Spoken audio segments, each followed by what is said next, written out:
Praise the lord. చాలా మందికి గత 2 రోజుల క్రితం మే 1, 2వ తారీఖున మేరీల్యాండ్లో ఉన్న బల్టిమోర్ అనే పట్టణంలో మే 1, 2వ తారీఖులో సాతానిక్ రివైవల్ అనే మీటింగ్స్ జరిగి ఉన్నాయి. అలాగా వాళ్ళు సంవత్సరానికి 2 సంవత్సరాలు అలా కలుస్తూ ఉంటారు.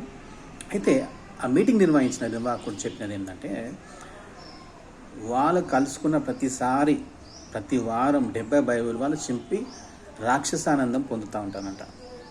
అలాగన ప్రతి సంవత్సరం కనీసం 1000 పైన బైబిల్స్ వాళ్ళు చింపడం అనేది జరుగుతూ ఉంటుందంట. దీన్ని బట్టి మనం అర్థం చేసుకోవాల్సిన విషయం ఏమిటంటే, ఈ లోకంలో ఎన్ని మత గ్రంథాలు ఉన్నప్పటికీ సాతాను ఆరాధించేవాడు ద్వేషించేది బైబిల్ని మాత్రమే. అలాగే ఎంతోమంది దేవతలు దేవుళ్ళు అని పిలువబడుతున్నప్పటికీ యేసుక్రీస్తుని మాత్రమే వాళ్ళు నిజంగా ద్వేషిస్తూ ఉన్నారు.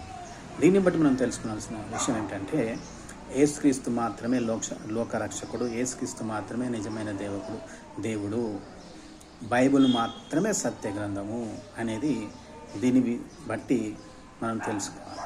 Praise the lord.